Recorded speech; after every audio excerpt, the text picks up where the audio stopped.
Hace algunos años, Dross publicó un video sobre una extraña persona que dedicó su vida a dejar comentarios incoherentes en un video de YouTube. Lo curioso de esta historia es la forma en la cual fue presentada por este reconocido youtuber. El video que ves en pantalla fue subido en octubre del año 2010 por el canal NextMosh.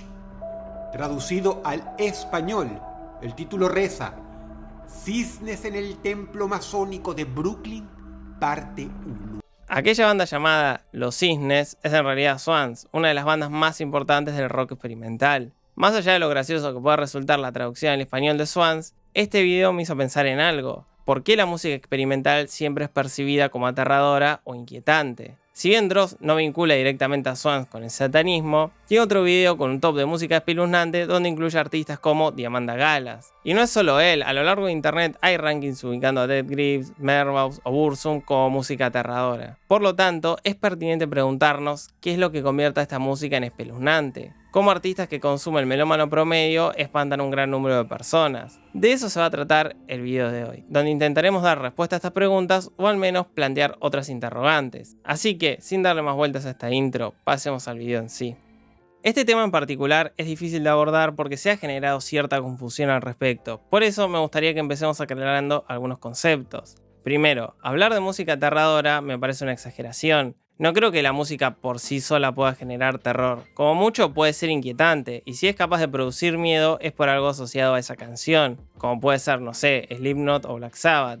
Quienes se asustaron en su momento fue por los rumores respecto de los artistas o la propuesta estética de ambos grupos. Por otra parte, el miedo es una experiencia subjetiva. Si vamos al caso, cualquier canción es potencialmente aterradora, como por ejemplo una marcha militar que remite a algún conflicto bélico. Entonces, cuando hablamos de música aterradora, en realidad estamos hablando de música atípica que esquiva las convenciones académicas y produce cierta incomodidad en el oyente. En este punto podríamos hacer un paralelismo con el cine de terror. Es incorrecto definir al cine de terror por su capacidad de asustar, dado que el miedo, como ya hemos aclarado, es una experiencia plenamente subjetiva. Lo que define al terror es presentar historias utilizando una estética que remita a lo monstruoso o lo siniestro. Si causa miedo o no es indistinto, lo que caracteriza al género es cómo presenta la información. Para que se entienda, La Momia es una película de terror y no creo que hoy en día pueda asustar a alguien. Sin embargo, si nos ponemos objetivos, da más miedo, no sé, el desempleo o una dictadura militar. Nadie diría que Argentina 1985 es una película de terror. Traigo a cuento el cine de terror porque de ahí viene gran parte de la música considerada espeluznante. La pregunta que surge es ¿por qué esta música tiene la capacidad de inquietar? Honestamente no hay una respuesta sencilla, pero podemos ver algunos ejemplos para graficar el tema. En la mayoría de los casos, la banda sonora de una película busca acentuar la tensión de una escena mediante el uso de la música. Es decir, el punto es generar tensión hasta llegar al famoso jumpscare que será acompañado por un sonido estridente. Para lograr este efecto hay técnicas específicas y recontraestudiadas, como por ejemplo, ir subiendo la intensidad de la música, incorporar más texturas o instrumentos y aumentar la actividad rítmica hasta llegar al jumpscare.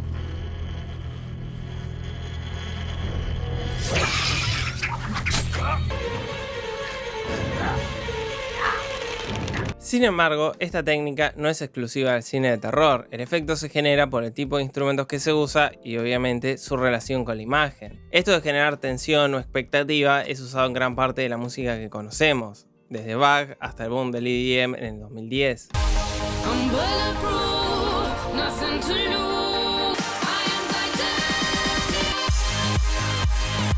Obviamente, a nadie se le ocurriría poner a David Guetta en El silencio de los inocentes, quiero creer. A lo que voy es que no hay nada objetivamente aterrador ni una técnica diseñada para espantar gente. He visto estudios hablando de la neurociencia del terror, pero metodológicamente son dudosos. Básicamente porque se centran en aspectos técnicos como si fueran lo único que está en juego. Toda esta corriente de pensamiento está asociada con la forma en la cual se educó históricamente. Tanto en el sistema educativo como en la mayoría de los canales de análisis musical abordan el tema desde la teoría musical europea, dicho de manera burda. Interpretan la información que aparece en la partitura desde una mirada técnica y europea, algo que no está mal y de hecho es útil, pero se genera la falsa creencia de que es el único factor a tener en cuenta, o lo que es peor, se cree que la teoría musical vendría a ser una especie de dato objetivo capaz de explicar el impacto de una obra. A riesgo de que me digan hippie postmoderno, pasaré a explicarles por qué este razonamiento es erróneo. 'Erróneo'. Tomemos como ejemplo la canción de Jaws o Tiburón. Obviamente, a nadie se le ocurriría poner a David Guetta en El silencio de los inocentes, quiero creer. A lo que voy es que no hay nada objetivamente aterrador ni una técnica diseñada para espantar gente. Hay técnicas específicas y recontraestudiadas, como por ejemplo, ir subiendo la intensidad de la música, incorporar más texturas o instrumentos y aumentar la actividad rítmica hasta llegar al jumpscare. Si le preguntan a cualquier persona con algún mínimo conocimiento de teoría musical, podrá decirles que esta canción icónica funciona porque va creando tensión mediante el uso de semitonos, generando así ese sonido disonante,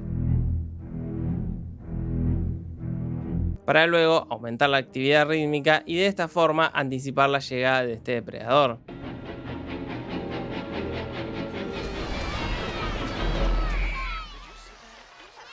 Más allá de que este análisis es correcto, no deja de ser insuficiente para explicar cómo una canción puede provocarnos miedo, dado que deja por fuera varios factores a tener en cuenta, como por ejemplo la cultura. Cuando hablamos de arte no podemos ignorar que somos parte de determinado contexto histórico y que nuestra forma de ver el mundo está mediada por la cultura. Creer que al centrarnos en los aspectos técnicos estamos acercándonos a la realidad objetiva es ingenuo. No podemos analizar una obra sin pensar en lo que representa para nosotros como sociedad. El ejemplo de la música de Tiburón es el que mejor grafica este punto. Si bien en su momento fue aterradora, hoy en día es usada como paso de comedia. Sin ir más lejos, esta música está en Baby Shark.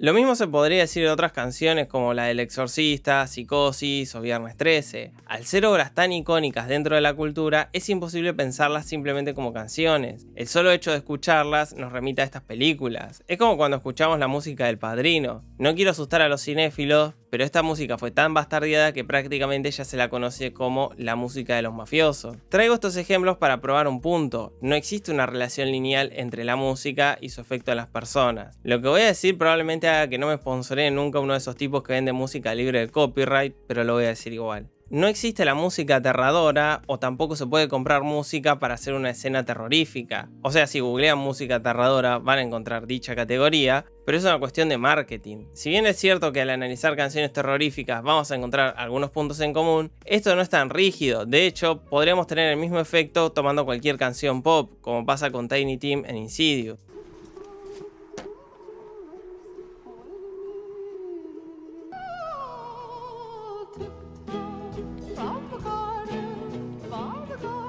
A pesar de que nuestro amigo Tim tiene una voz bastante inquietante, lo que provoca miedo es cómo está usado dentro de la película. O como pasa en Jeepers Creepers, esa canción aparentemente inofensiva produce miedo porque anticipa la llegada del villano.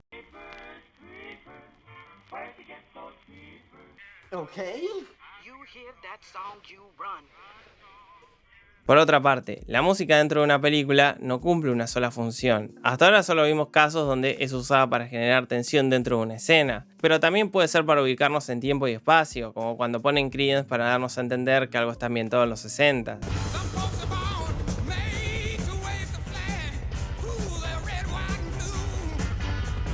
Hay más ejemplos, pero no vienen al caso. En la descripción del video les dejo un artículo por si les interesa. Lo importante es que, si queremos entender por qué determinada música funciona, hay que pensar su relación con el resto de los elementos que componen la obra. Por ejemplo, los violines de Psicosis producen un sonido estridente, rítmico y punzante que convenientemente coincide con el movimiento del cuchillo. En el caso del Exorcista, ese piano funciona porque, además de tener una aura medio tétrica, hay un elemento misterioso, lo cual está relacionado íntimamente con la trama. Si sacamos la posesión demoníaca, gran parte de la película es gente investigando qué pasa con la protagonista.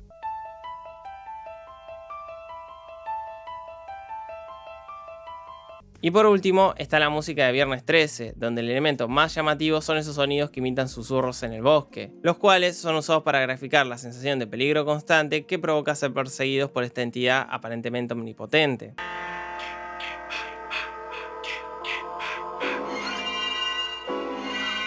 A lo que voy es lo siguiente. Primero, no hace falta tener un conocimiento académico para interpretar por qué la música provoca incomodidad. Después, si quieren, pueden encontrarle un marco teórico, pero como punto de partida es necesario pensar la obra como un conjunto. Y segundo, todo mi razonamiento tiene sentido porque compartimos códigos a nivel cultural. Por lo tanto, no existe música aterradora, o mejor dicho, no existe una fórmula para crear música espeluznante, lo cual nos crea un problema. ¿Por qué miles de personas ven a Swans como algo aterrador? ¿Por qué la música experimental es capaz de generar cierta incomodidad en el oyente? Para entender esto es necesario hablar de ciencia. Aunque no lo parezca, los humanos tenemos herramientas para poder preservarnos como especie. Es decir, nuestro cuerpo está diseñado para sobrevivir en la naturaleza, esquivando tigres y matando mamuts. Es por eso que algunos estímulos provocan una respuesta automática, como por ejemplo los ruidos. Ante un sonido extraño, nuestros sentidos se orientarían en busca de un posible peligro. Ahora, al no poder asociar un sonido con una fuente, nos provoca cierta impotencia. Supongo que a varias personas les habrá provocado un gran malestar escuchar un ruido en la noche y no poder ubicar de dónde proviene. Y ni siquiera hace falta pensar en una entidad paranormal o algo por el estilo. El no ubicar la fuente es lo que provoca malestar. Esto que acabo de contarles es usado dentro del cine de terror para crear sonidos que generan tensión o malestar en la audiencia. Hay un texto interesante de Carmelo Zaita, el cual postula lo siguiente. Cierta música puede remitir a factores sobrenaturales o la formación de nuevas imágenes en la medida que no tengan referentes inmediatos para el oyente. Este rasgo es aplicable a cierta música nueva o a música donde, por ejemplo, no se reconozcan las fuentes. Es por eso que muchas películas de los 80s y 70s usaban sintetizadores para crear esa atmósfera inquietante. Al no poder asociar el sonido con algún elemento de la naturaleza, nos predispone a estar alertas.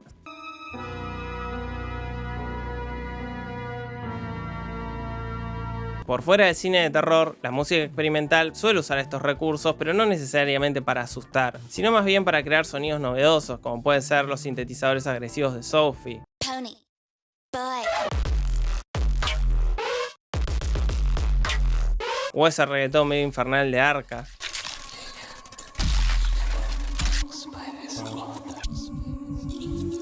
Más allá de que esto puede no ser particularmente espeluznante, tiene cierta aura de misterio, debido a que no estamos ante sonidos de la naturaleza. Habiendo dicho esto, no hace falta usar sintetizadores del futuro para provocar este efecto. También se puede lograr con instrumentos convencionales, como bien nos ha demostrado un señor llamado Krzysztof Penderecki, conocido por la música del Exorcista y de Shining.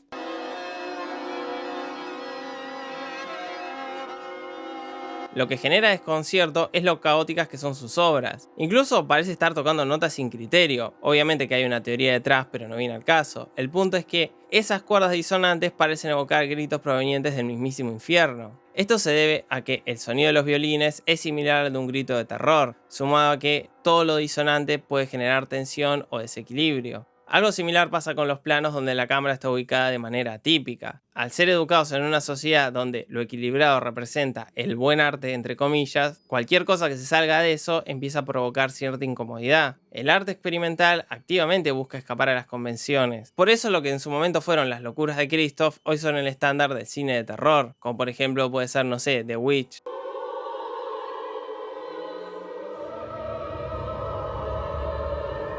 Es así como la música experimental cae en los rankings de música aterradora. Al correrse de lo académico o lo correcto entre comillas, siempre termina sonando como algo extraído de otro plano de la realidad. No es que la gente escucha Swans o Juju para asustarse. El punto es expresar emociones por fuera de lo convencional. O a veces simplemente abordar la música desde un lado más lúdico, como puede ser el caso de Metal Machine de Lou Reed.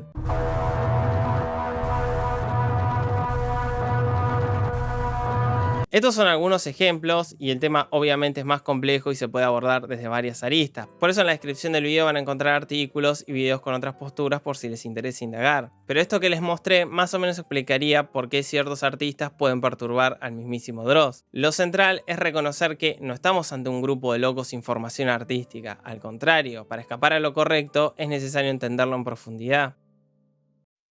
Ahora, aunque puede sonar exagerado, ubicar a esta música como aterradora presenta un problema. En definitiva, estamos convirtiendo una creación artística en una mera curiosidad de internet. Obviamente entiendo que esta música puede no gustarles, tampoco creo que quienes escuchemos esta música estemos por encima del resto de los mortales, pero tampoco podemos negar su aporte a la cultura. En su momento, nuestro amigo Krzysztof fue un viejo loco tocando violines y hoy se convirtió en el estándar del cine de terror. Y así podemos encontrar varios ejemplos a lo largo de la historia, como la influencia de la música concreta en los discos de The Beatles o Pink Floyd. Mi intención era mostrarles la importancia detrás de la música que asusta a Dross, y que más allá de los gustos personales, estos artistas son quienes terminan corriendo los límites de lo posible. Y por eso tienen mi respeto infinito, por eso y por espantar a Dross. Y así voy a terminar este video. No sin antes agradecerle a la gente que colabora mensualmente haciéndose miembro del canal, o quienes están ahí en el chat de las transmisiones donando, o por Mercado Pago.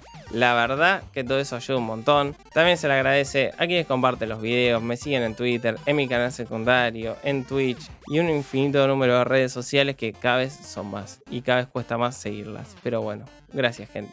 Por ahora me despido y nos estaremos viendo la semana que viene.